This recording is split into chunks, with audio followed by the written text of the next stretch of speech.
Hello, my name is Gary Maloney, and I am here for Sacktown Slam.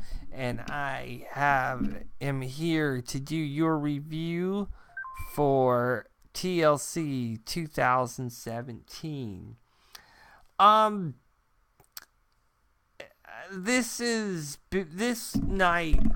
I'm gonna admit this was met with some mixed reaction. From me especially. There was a little bit of good and a lot of bad, and I mean a lot of bad. But there was just enough good in there. I don't know if it was enough to save the show, but it made it, in my opinion, better than fucking No Mercy, which had so much promise and hope and delivered shit. So, first of all, let's talk about the first match. It was Asuka versus Emma. I figured this was going to be over in like 3 minutes. I honestly thought it was. Emma got in some good shots. She did. And, especially that kick to the head and that thrust out of the ring, really, it made Emma look like a legit fucking contender. So, where they go with Emma from here, I do not know. We will know that once Monday Night Raw is over with. But, the match was, I want to say, about 6 minutes. And, it was what it needed to be. And Asuka won with the Asuka lock. And, and I think Asuka needs to fucking tap out everyone. I mean, fuck the pins. Just go straight for the gut. Because honestly, there's no fucking point in, looking dominant at this point unless you're fucking tapping people out. So, the match was fine. I have no beef with the match. And I think Emma and Asuka should be commended for making a great match. So, then you have the next match. Cedric Alexander and Rick Swann versus Jack Gallagher and Brian Kendrick. Yeah,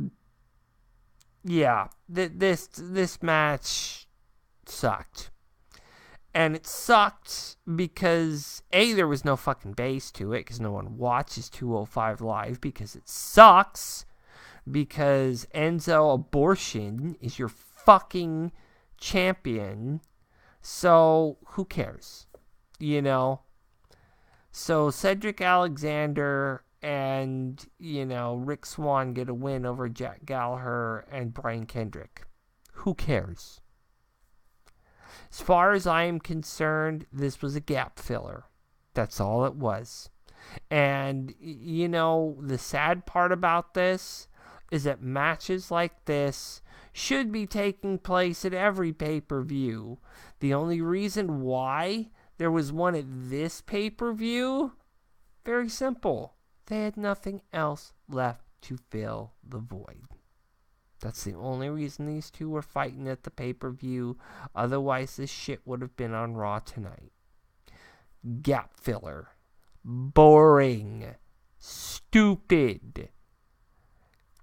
Terrible fucking booking decision when you have all that talent. And again, this match, I feel, brought the pay-per-view down a peg after watching Asuka and Emma. I mean, I don't understand the beef between these four, because, again, 205 Live is boring. You lost probably the two greatest cruiserweights you will ever have in that division.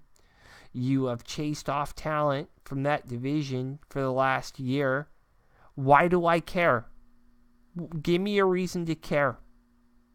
Because at this point, you either need to abolish the whole division and let these guys just do what they're going to do, or you need to get that title off of Enzo Amore, because he's a fucking dolt and doesn't deserve the title. He chased away Neville, probably the greatest thing that had ever happened to that division.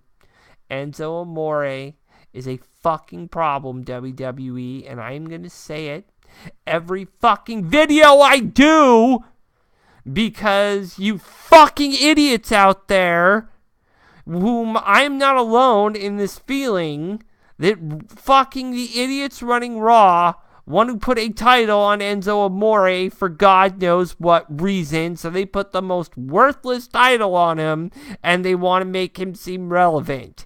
Congratulations, you're not relevant, and everyone looks at you like you're a fucking joke, and so everyone looks at this division like it's a fucking joke. Anyway, and then you had Alexa Bliss and Mickie James. Mickie obviously is not going to win this title. So she is not what she used to be. I will say that much. She doesn't have the quickness. I think that's the vibe that was missing here. Because if this had been 6 years ago, hell yeah. Hell to the yeah. These two would have given you a top quality match. This, unfortunately, I love Mickie James. She wrestled a lot of great people, but she, every now and again, she's had some great moments. This was not one of them. So,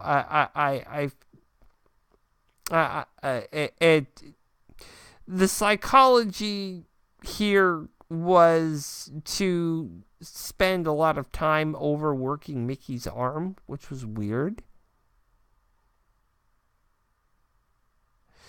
And, you know, Mickie was taunting Alexa by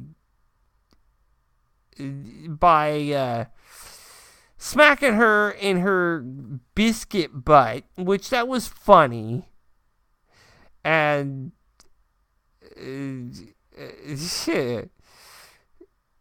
boy, it was funny, but it didn't sell to me, and it didn't sell the way it needed to sell, and that's my only problem. And everyone knew Alexa was gonna win walking into this. So, again, why do I care? I do like Mickie James, but you didn't make me care about the match, because the psychology here has been so obvious with Alexa Bliss. They've kept her a champion pretty much since the end of April, since she robbed Bayley of her championship. That's since Superstar Shakeup, no one's been able to even touch Alexa Bliss. And that's getting fucking boring. And from what I hear, it's going to be all champion versus champion at fucking Survivor Series. So they are going to go for the brand warfare thing again. But, which I talked about in my last video. And good. That is what Survivor Series needs to be at this state with the WWE. You need to have more of those type of matches, which they did at this pay-per-view, but that's only because fucking Bray Wyatt got sick, but I'll get to that in a minute. Anyway, there are certain champions right now on Raw that need to give up their titles. Alexa Bliss is one of them. Brock is another one of them, and Miz is another one of them. Those three guys need to lose their fucking titles, or men and women, excuse me, need to lose their titles like now. Because Raw's become this boring little fucking gravel pit where no one wants to pay attention because everyone fucking knows who the champions are. It doesn't matter week to week what happens. It doesn't matter at a pay-per-view what happens. Everybody's walking in the champ and walking out the champ. So really what you're hoping for are the scraps to be good. And in this pay-per-view, we had a few good scraps. But it was not enough to make this pay-per-view super relevant. And it was not at any fucking level a super relevant pay-per-view. It had some good matches, but not enough to make it like, oh my god, this is fucking WrestleMania from 20 years ago kind of shit. It's just not good. Then you have Enzo defeating Kalisto for the Cruiserweight Championship. I'm not even going to review that match. Fuck Enzo. I am so tired of him. Like, why are you allowing a guy that you're not even allowing into the locker room, number one, and a guy that everyone hates and despises hold a fucking title? I don't get it. Where's your fucking logic? Like, I don't care if he sells shirts. I don't care if he fucking sells anything. Get rid of him. You don't need him. Or put him back in the tag team division where he belongs, because he don't belong in the Cruiserweight division at all. He's a fucking waste of space at this point that you just chose to put your waste of space title on. Like, did you really think you were going to bamboozle us with this shit? Boo! Then you let's see, what was after that match?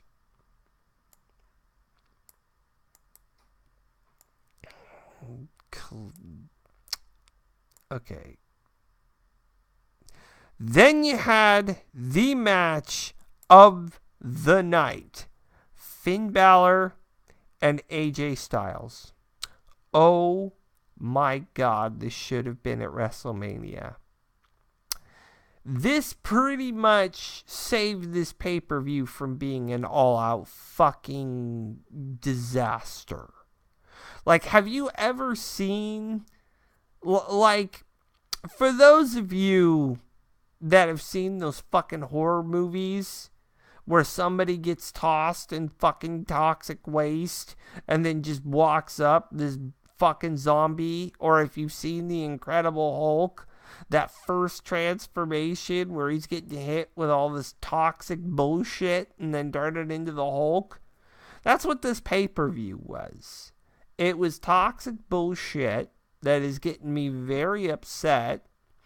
And it just, wow. But Finn Balor and AJ Styles, what a fucking good and great thing. And, who cares about what Bray Wyatt would have done? Because he probably would have just fucked this match up. Why do I care about a CGI Bray Wyatt meeting a CGI Finn Balor instead of watching two former members of the Bullet Club fucking go at it? Like, meningitis fucking was the greatest thing that ever happened to WWE. So, now, granted, I will say there were a couple botches. There were. This match, again, was not perfect, but it was damn near perfect. I mean, you saw a phenomenal forearm like that. I think it was maybe 5 minutes in. These guys got like 20 minutes to do their thing, which, AJ... It took him 18 hours to get from South America back to where they were having this pay-per-view, which Shit, where was this pay-per-view at? I wonder. Does not say. Damn. But yeah, I mean, this was an interesting, you know, little match because Styles spent the majority of the match learning how to counteract Finn Balor's moves, which I thought was great. And the finish was a little quick for me. It like was crazy, and like uh, it was a lot of twists and turns, and the finish was super abrupt. It quite was. I mean, it seemed like uh, um let's see.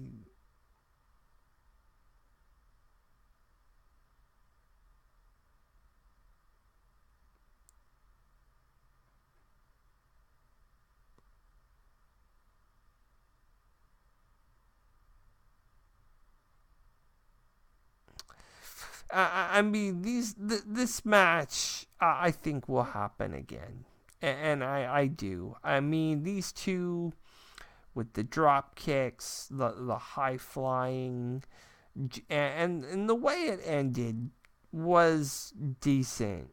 And there was a too sweet at the end that those two gave each other. And Finn Balor came out as the demon, which I don't think is something that AJ has dealt with before. And granted, they did not screw up that face paint, man. I don't know what they used for the face paint, but those acrylics must have really stuck to his body because the sweat did not, the sweat just was not taking it off of him. I mean, it was crazy.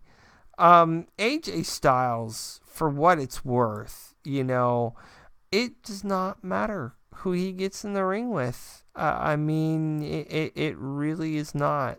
It just it feels to me like it was a very, very good match. I think that, I just, what else is there to say?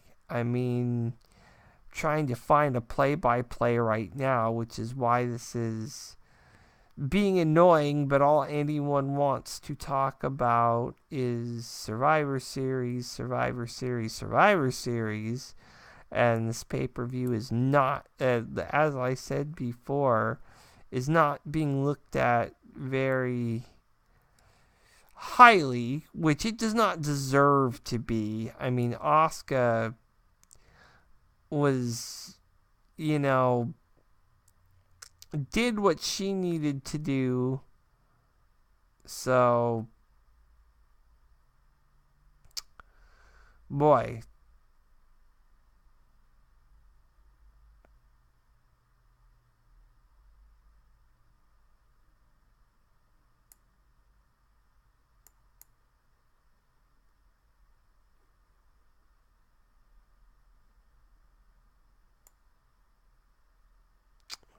Yeah, I don't think I'm going to get one. So, but yeah, the match itself was great. And I feel like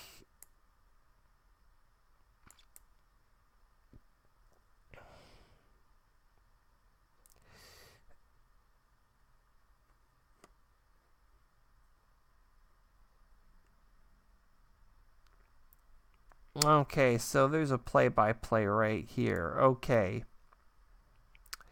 So this is the way that it ended, which there was a lot Okay, Styles connected with a springboard hurricanrana for a near fall.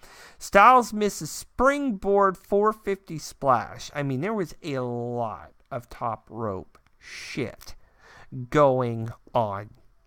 I mean, this match was full of that kind of stuff. Balor hit a lariat followed by a shotgun drop kick. You know, the ones where he hits people in the fucking corner with them. So, and then he went to the top rope and hit the coup de grace for the win. And yeah, I mean, this match, I think we got, okay, it was 16 and a half minutes. Yeah, and another thing, AJ almost got him to tap with a calf crusher, and he held him in that calf crusher for a good long time. So these guys really got out of that situation with a nice looking, a very nice nice looking match. I mean, that was the match of the night, just by far. And to say that it was anything less is absolutely bogus, but I just don't understand why this and maybe the Asuka match, just why were those the only matches last night that were a circus? I feel like everything else was a circus. Like, this is a perfect example of why I think it was a circus. Elias came out 3 times last night, and I do mean 3 times. So, and understand that when I say 3 times, it was the first time he came out, Jason Jordan came out with a bunch of, I don't know what it was. It's like produce, and he was throwing it at him. It's like lettuce and carrots and bananas and all kinds of crazy shit. I mean, why are you subjecting us to that kind of lowbrow freaking humor?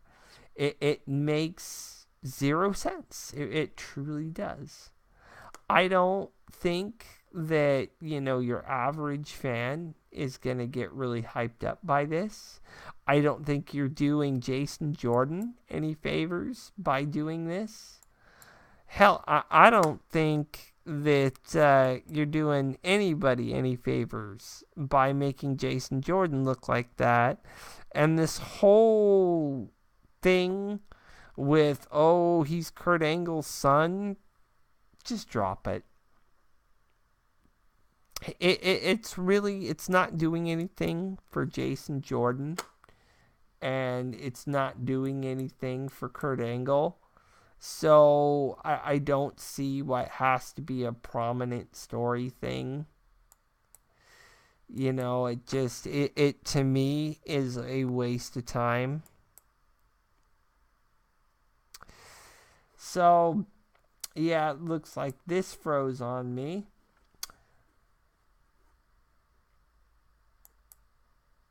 Oh, for crying out loud. I can't even get this stupid thing to close there. Now, anyway, yeah, I mean, it eventually came to the point where Elias, for the 3rd time, because he came out 3 times during the pay-per-view, that's how much gap filling they needed to fill, which, whatever. But, Jason Jordan eventually faced Elias, and for what it was, like, meh, but, Elias won. So, come on!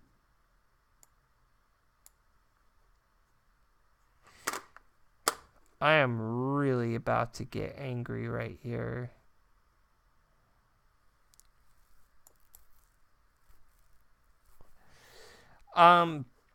Boy, my internet is just being a little shit. So, yeah, I mean, Elias defeated Jason Jordan. I didn't expect anything different to happen because they are really pushing Elias. So, and they are pushing him hard. Um, where does this leave Jason Jordan? That's my question.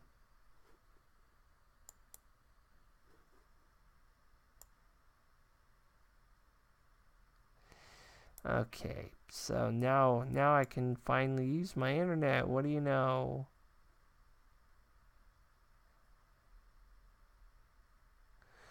Oh, excuse me. Jason Jordan defeated Elias. Yeah, and again, I wasn't really even paying attention to this match because it was Jason Jordan. So I guess he did beat him.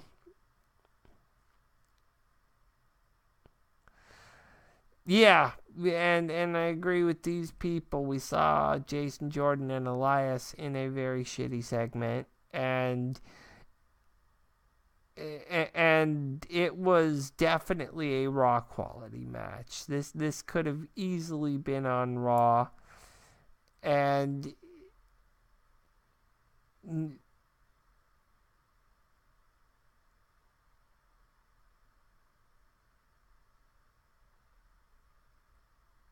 yeah, and this was here just to burn up time and was a pointless match.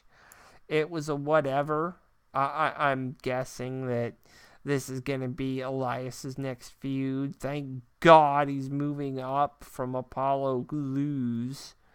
But yeah, I mean, here's the thing. Are you going to push Jason Jordan or are you going to be pushing Elias? Because right now you're really pushing Elias. If you're going to push Elias past Jason Jordan, then what the fuck did you fucking break up American Alpha for? That's my question. I mean I mean to me, I mean Jason Jordan was basically given the death note after they broke up American Alpha. I personally am not amused with how they're using Jason Jordan. Yes, he got the win here, but in the end, he's not going to get the win, period. And this match is very, it was very piss poor. It was very slow. These two guys obviously hadn't worked together. It just, you know, it left a bad taste in my mouth. And I didn't like it. And I think the show could have done without it. So the match, I think, only lasted about 5-10 minutes. So why bother with it is my question.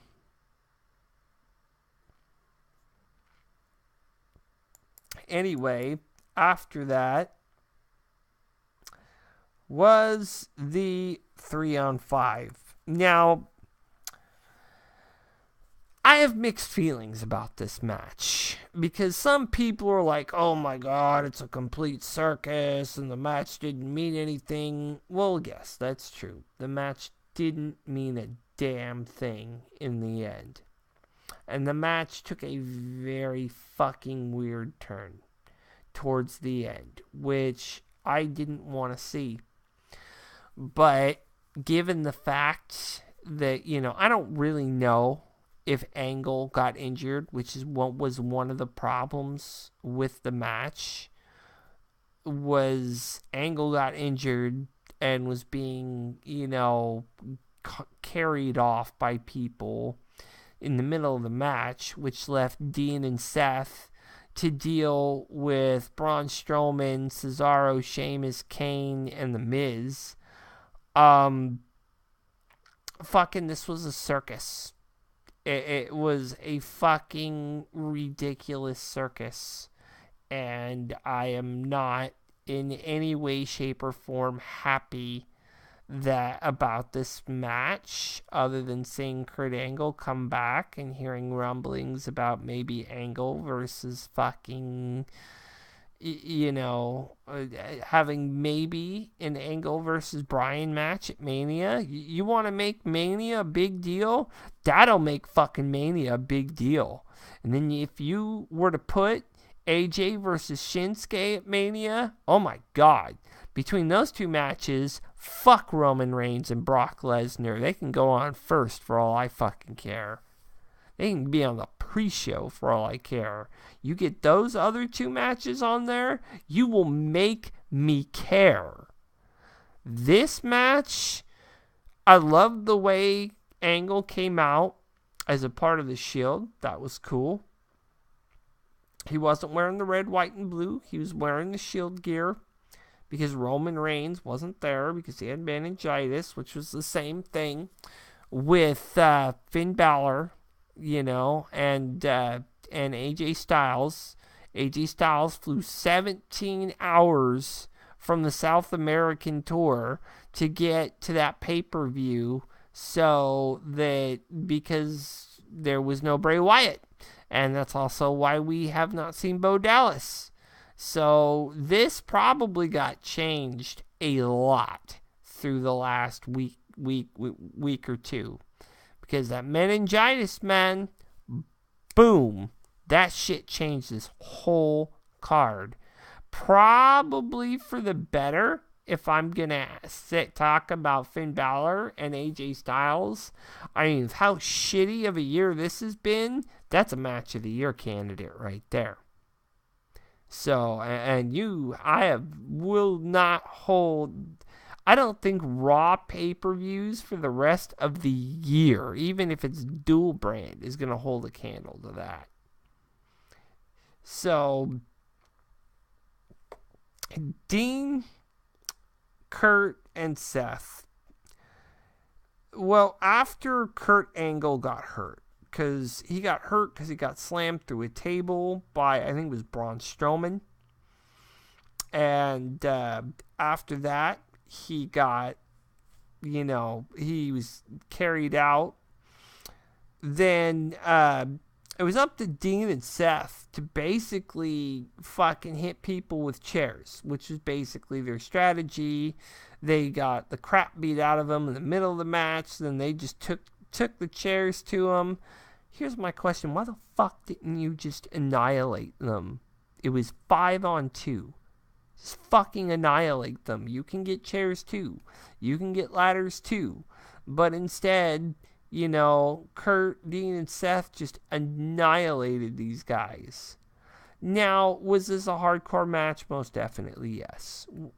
Was this a true TLC match? Oh, yeah. There was a point, too, where Dean and Seth were jumping on top of Kane and Braun, and Seth was grabbing at his knee. I'm like, oh, shit, So I don't know if I don't think Dean and Seth will wrestle tonight. Just, for those, this is pre-Monday Night Raw when I recorded this. I don't think that those two will wrestle tonight, but you never know. But after how badly they got beat up last night, I don't think they will. The weird part about this match was I think it was Dean was about to hit Dean was about to hit Strowman, and then he was beating up on Strowman. Kane snuck up behind him, and this was kind of the turning point where things got really weird with the match. Dean moved out of the way and hit Braun Strowman, out of the way of Kane, who was going to hit him with a chair, and then Kane accidentally hit Braun Strowman with a chair. Braun Strowman and Kane just started fighting amongst each other. And then Kane just, they had a bunch of chairs, attached to a line, like a fishing line or some shit. And he just dragged them all down and buried Braun Strowman in them. Which, I'm like, Okay? And then the match, towards the end of the match, when Braun Strowman just got unleashed on everybody, Braun Strowman got thrown into a garbage truck. Okay. Then Kurt Angle came back out, via a Brock Lesnar fucking maneuver via SummerSlam. And after that, it was all Dean, Kurt, and Seth. They won, and the Shield wins. A very fucking hollow victory. Between Kane and Strowman just beating the shit out of each other, that's probably going to be a thing. I see that being a match probably tonight or next week on Raw. But this match overall was sloppy. It did not live up to my expectations at all. It is good to see Kurt back in action. It is good to see Kurt can take a few bumps. I was entertained by what Kurt was able to do in this match. Make no mistake about it. Him putting a guy through the table with the angle slam, I'm like, yeah! But the match itself, if it's not going to be 5-on-3 and you're not going to have a real fucking match and you just want to be a fucking circus where fucking 5 guys are circle jerking trying to hit each other with chairs because it's like, oh, he hit me, so I'm going to hit him. Well, he hit me, so I'm going to hit him. You're supposed to be a team. And unfortunately, the Shield would have annihilated these fuckers anyway. So it's you couldn't make this more important. Your pay-per-view was basically saved because of AJ Styles. I don't even want to say saved. I would give this pay-per-view overall a 4. Why am I giving it a 4? Asuka and AJ. That's it. Asuka and Emma was a great match. It did what it needed to do, and it made both women fucking look great. And AJ and fucking Finn Balor was probably the greatest fucking match all year. Bar none. I do not fucking care what anyone thinks. That has been this year. That is fucking match of the year. Even including NXT. Because NXT has been a little scatterbrained this year. Admittedly, you do kind of have to put NXT Chicago up there and what happened with AOP and DIY, because that was a great match. If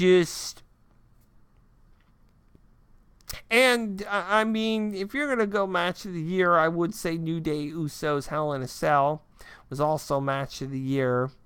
But here's my problem now. And I'm hearing this today. It's another problem I have. Why are you making every match for Survivor Series champion versus champion? Isn't that what the fuck Clash of Champions is supposed to be for? Or is this... or are we going to see Miz as the damn champion until Royal Rumble? Because if you are, I want a barf bag so I can puke. After everything that Finn has been through, give him that fucking title! My God, are you fucking deaf and stupid? You're gonna give a title to fucking Enzo Abortion, but you're not gonna give a title to Finn after Finn saved your fucking pay-per-view? It is time to put that IC title on Finn because Brock Lesnar's a pussy and freaking, creative is dumb. They're stupid. And I'm sick and tired of Brock going off to shoot innocent animals for 3 months while holding that title hostage. I don't care if you want to work 5 or 6 days a year. Get back in the ring and fucking defend the title or give the fucking thing to somebody else. I mean, the pay-per-view was maybe a 4. And that's being nice.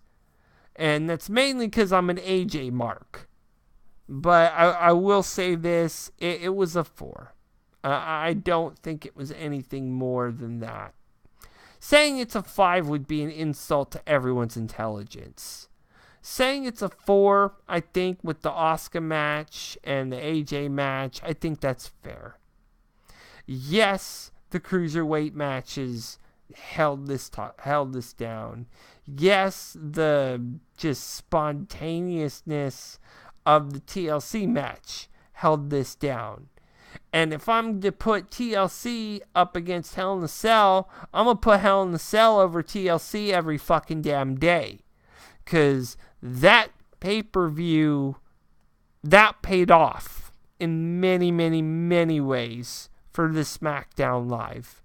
This was like, get it done and let's get to the next thing, which is Survivor Series. That's what this felt like. So, as far as I am concerned,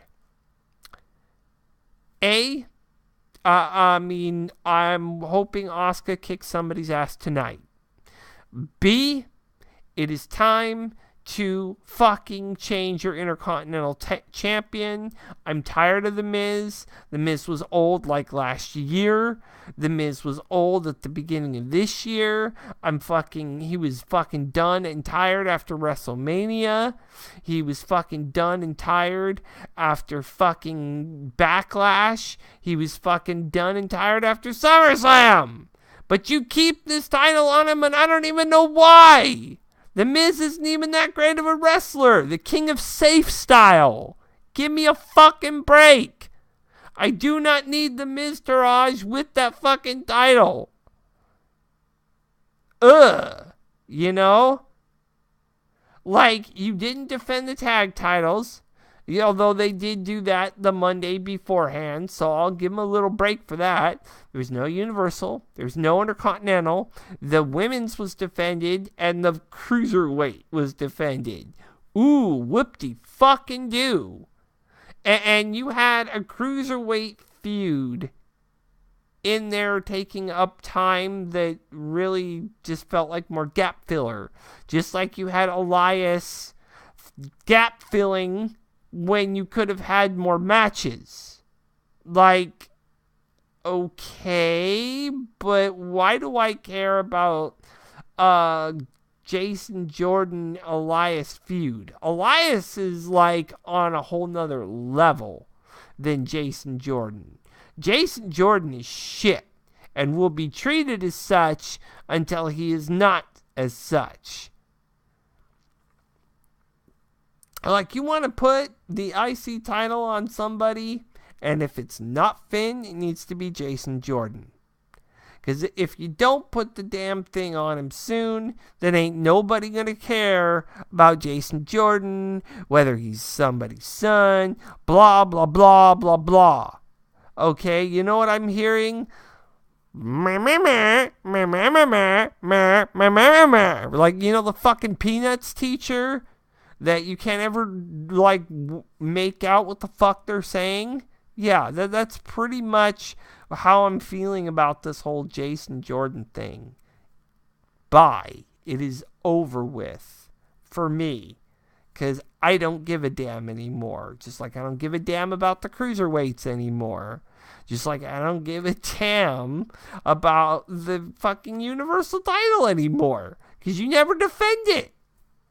It's like the cruiserweight sucks. The Universal title is being held hostage until after WrestleMania.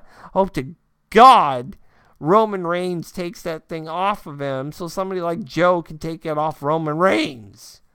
Give it to a real man. Fuck. You know? Give it to somebody like Joe. Give it to... It should have been put on Braun Strowman back last month. But no, fucking fucking right? Don't piss off the beast, right? Don't break the 11th commandment, right? fucking bullshit. Suplex City, bitch, has to take the damn title and hold it hostage, and there wasn't even any defense of it here. Lame. Fucking lame. I don't get what their infatuation is with Brock, but it's killing their pay-per-views. It is. Put the damn title on somebody that's going to defend it. Same goes with The Miz. It was a bad idea having him in this situation. You should have had the club here. That way it could have been club versus Shield. That should have been the way it went down.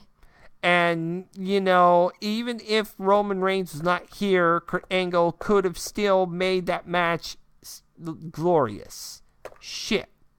You could have had Bobby Roode fly in and saved your trump card, Kurt Angle, for another time. Granted, I noticed he didn't come out in red, white, and blue. He came out in the Shield attire, so I'm assuming they're saving his, classic fucking outfit for WrestleMania. But you still used a trump card here. You used a trump card to get over a pay-per-view that was never going to get over! So why did you use it? That's like buying in at a fucking high roller fucking poker table when you have shit in your hand. Why? You're not faking anyone out here. It's like the match was shit. It was always going to be shit. Even if you put Kurt Angle in it, it was still shit. Yes, I loved seeing Kurt Angle again. That made me nostalgic as fuck. Because I grew up watching that guy. I saw him win those gold medals at the 97 Olympics. So it was just like, I'm not... I don't understand, because they treated this match like it was a joke, which it was, but they made it even more of a joke by having Kurt Angle exit and then re-enter, which just means the match is a joke, and tells you right away who's going to win, which is a joke. So, despite the efforts that Finn Balor and AJ Styles put in on their match to make an epic fucking match for this joke of a pay-per-view, the end was still a joke, and that's what the only thing that people are talking about is the butt of this joke, which was the TLC match. The whole thing this pay-per-view was based off of was bullshit. You see, you look at Hell in a Cell, and New Day and Usos had one of the most fucking epic fucking Hell in a Cell matches ever. And it was the first tag team Hell in a Cell ever. And it was incredible. But you have Kurt Angle, who in his first TLC match, fighting 5 guys along, and he's there replacing Roman Reigns, thank God, because nobody wants to see that schmuck. But you have Kurt Angle, Dean Ambrose, and Seth Rollins going up against Braun Strowman, Sheamus and Cesaro, Kane, and The Miz. First of all, Kane should have never have even been in this match. It should have been Curtis Axel. This was in his hometown. So why did you put Kane in this match? Why? What, to start something with Braun Strowman? Is that the weave? Something you're trying to weave together to make a quick fix for Survivor Series? Kane versus Strowman? Or is that something you're just going to throw at us for Raw? Because look, no one gives a damn about Kane. Nobody. Just fucking retire at this point. You were only good, Kane, when you were with your brother. Without Undertaker, you ain't shit. Okay? And I'm sorry, but your fat belly tells me that you haven't been working out and you ain't nothing. Strowman could have eaten you. Okay? So why you're starting up stuff between Kane and Strowman makes no sense. As far as Sheamus and Cesaro, the Thwith Cyborg, which if you haven't seen that shirt, it's on WWE.com. It's funny as hell. I'm honestly thinking about buying one of those one of these days when I get paid next month. Because, oh my God, that is funny. But Sheamus and Cesaro, they did what they were supposed to do. They're probably two of the four people in this match that weren't a joke. They played this like a tag team match. So did Rollins and Ambrose. Everyone else is a complete fucking circus. Angle, I don't know if them pulling him out of this match was meant to happen or if it was a joke. Whatever. Basically, and 4 is very, very nice from me.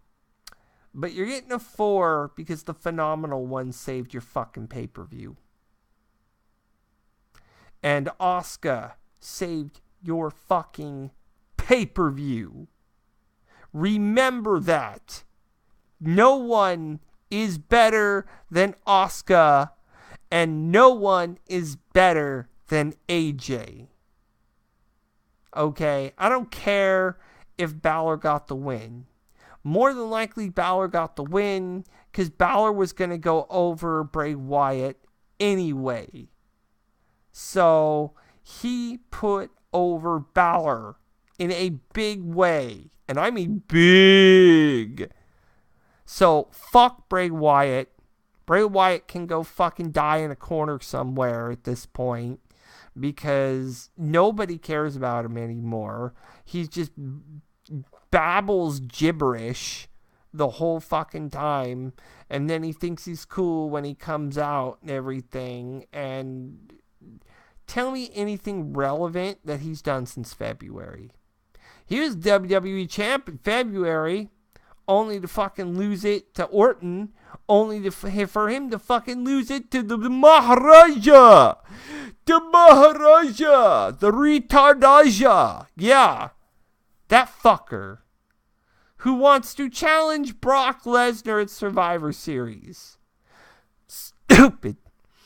Anyway, yeah, and whatever. That's the one time I want Lesnar to win. Seeing as there's no titles at stake, fuck it, You fired. Jinder, you fired. So, just shit. And I ain't no Trump lover either. I just love saying you fired. Like I'm a New Yorker. Because I'm fucking... Yeah, this pay-per-view as a whole kind of has me a little heated. If you didn't notice. I mean, whoever thought up this card, you fired. So... Just... I'm going to try...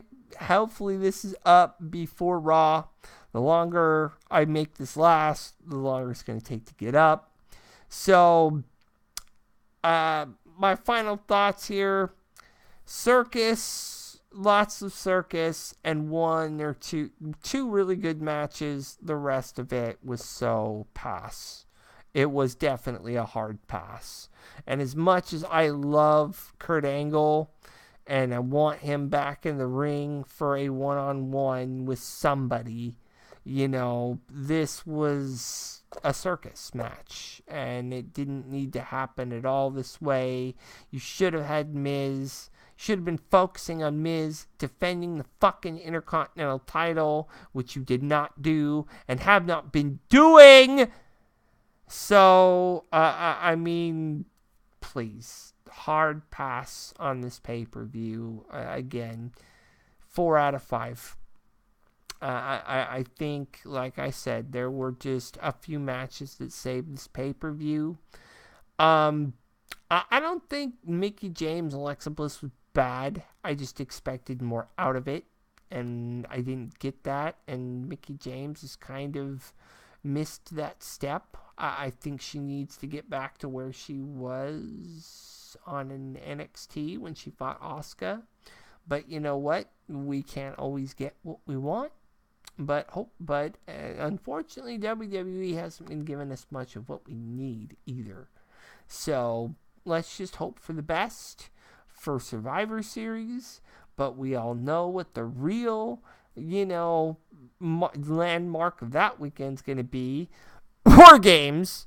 So, NXT during those weekends is always the big thing. I am looking forward to War Games. I cannot wait to see what happens, how it plays out, and how they're going to do this with 3 teams. But, okay. I'm ready for War Games. Fuck Survivor Series. Because Survivor Series, if it's anything like last year, that was a letdown and a half. Why the hell Goldberg had to win in 1 minute and 22 seconds? Boo! Just that's such a cop-out from Lesnar. So, and then Lesnar wins the Universal title from Goldberg at WrestleMania, and forever he has held it since. Boo! So, just, yay, the circus is over. The fucking, the hard pass is finally over, because this pay-per-view had nothing going for it until I heard about AJ Styles and Finn Balor. Asuka was something I was just going to watch just because I wanted to see it. And I review this shit. And I review this so as a viewer, what you are getting from WWE. And what you got was bullshit. It was certified grade A bullshit as a whole from this pay-per-view. And, I mean, come on. When you have Elias and Jason Jordan filling up 3 segments, and you have the cruiserweights in a tag team match, don't we get enough of that on Raw? You couldn't give us a one-on-one with Cedric Alexander and Jack Gallagher, 2 of your best? Hard pass. I mean, I love the high flying of Cedric Alexander and Rick Swann, but hell, you could have had those 2 go at it. Number 1 contendership for the Cruiserweight title, right there. Why didn't they do that? Why did it have to be a tag team match? You see, the reason people watch these pay-per-views is for relevance. And you did not give us much of anything relevant in this pay-per-view at all. That is my beef. Relevance. WWE does not care anymore about relevance. Period. So, for now, I am Gary Maloney here for Sacktown Slam. Subscribe, give me a thumbs up, watch the other videos in the annotation. They should be to the right, and where the Death Star's at, and otherwise known as my microphone. And I am signing off.